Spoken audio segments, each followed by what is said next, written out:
Yesaya 22, kelancangan penduduk Yerusalem.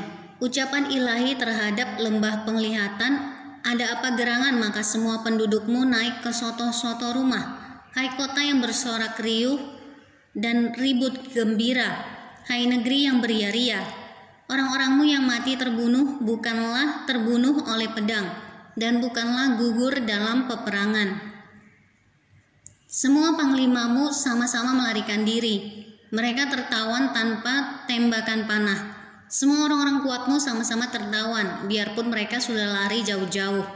Sebab itu aku berkata, buanglah mukamu terhadap aku, biarkanlah aku menangis dalam kepahitan. Janganlah mendesak aku supaya aku terhibur mengenai kebinasaan putri bangsaku. Sebab Tuhan semesta alam telah menentukan suatu hari. Ia akan menggemparkan, menginjak-injak, dan mengacaukan orang. Di lembah penglihatan tembok akan dirombak, dan teriakan minta tolong sampai ke puncak gunung. Elam telah memasang tabung panah, Aram datang dengan pasukan berkereta dan berkuda, dan Kir membuka sarung perisai. Maka lembah-lembahmu yang paling indah penuh dengan kereta, dan pasukan berkuda berbaris di hadapan pintu gerbang, dan Yehuda kehilangan perlindungan. Pada waktu itu engkau memandang kepada perlengkapan senjata di gedung hutan. Kamu melihat bahwa memang sudah banyak sekali retak-retak tembok kota Daud, dan kamu mengumpulkan air kolam bawah. Kamu menghitung rumah-rumah di Yerusalem, dan kamu merobohkan rumah-rumah untuk meneguhkan tembok. Kamu membuat tempat pengumpulan air di antara kedua tembok itu untuk menampung air dari kolam yang lama. Tetapi kamu tidak memandang kepada Dia yang membuatnya dan tidak melihat kepada Dia yang telah sejak dahulu membentuknya. Pada waktu itu Tuhan semesta alam menyuruh orang menangis dan meratap dengan menggundul kepala dan melilitkan kain kabung.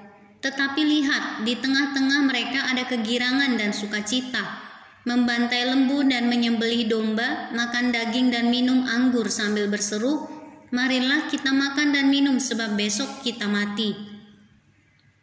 Tetapi Tuhan semesta alam menyatakan diri dan berfirman kepadaku, sungguh kesalahanmu ini tidak akan diampuni sampai kamu mati. Firman Tuhan semesta alam. Tentang Sebna dan Eliakim, beginilah firman Tuhan semesta alam. Mari pergilah kepada kepala istana ini, kepada Sebna yang mengurus istana, dan katakan, ada apamu dan siapamu di sini, maka engkau menggali kubur bagimu di sini. Hai yang menggali kuburnya di tempat tinggi, yang memahat kediaman baginya di bukit batu. Sesungguhnya Tuhan akan melontarkan engkau jauh-jauh, hai orang. Ia akan memegang engkau dengan kuat-kuat dan menggulung engkau keras-keras menjadi suatu gulungan, dan menggulingkan engkau seperti bola ke tanah yang luas. Disitulah engkau akan mati, dan disitulah akan tinggal kereta-kereta kemuliaanmu. Hai engkau yang memalukan keluarga tuanmu. Aku akan melemparkan engkau dari jabatanmu, dan dari pangkatmu engkau akan dijatuhkan. Maka pada waktu itu aku akan memanggil hambaku Eliakim bin Hilkia. Aku akan mengenakan jubahmu kepadanya, dan ikat pinggangmu akan kuikatkan kepadanya, dan kekuasaanmu akan kuberikan ke tangannya. Maka ia akan menjadi bapa bagi penduduk Yerusalem dan bagi kaum Yehuda. Aku akan menaruh kunci rumah Daud ke atas bahunya. Apabila ia membuka, tidak ada yang dapat menutup. Apabila ia menutup, tidak ada yang dapat membuka. Aku akan memberikan dia kedudukan yang teguh seperti gantungan yang dipasang kuat-kuat pada tembok yang kokoh.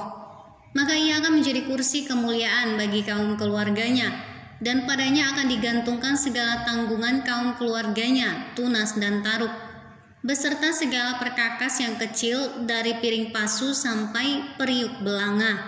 Maka pada waktu itu demikianlah firman Tuhan semesta alam. Gantungan yang dipasang kuat-kuat pada tempat yang kokoh itu tidak akan kuat lagi, sehingga patah dan jatuh, dan segala tanggungannya itu hancur, sebab Tuhan telah mengatakannya.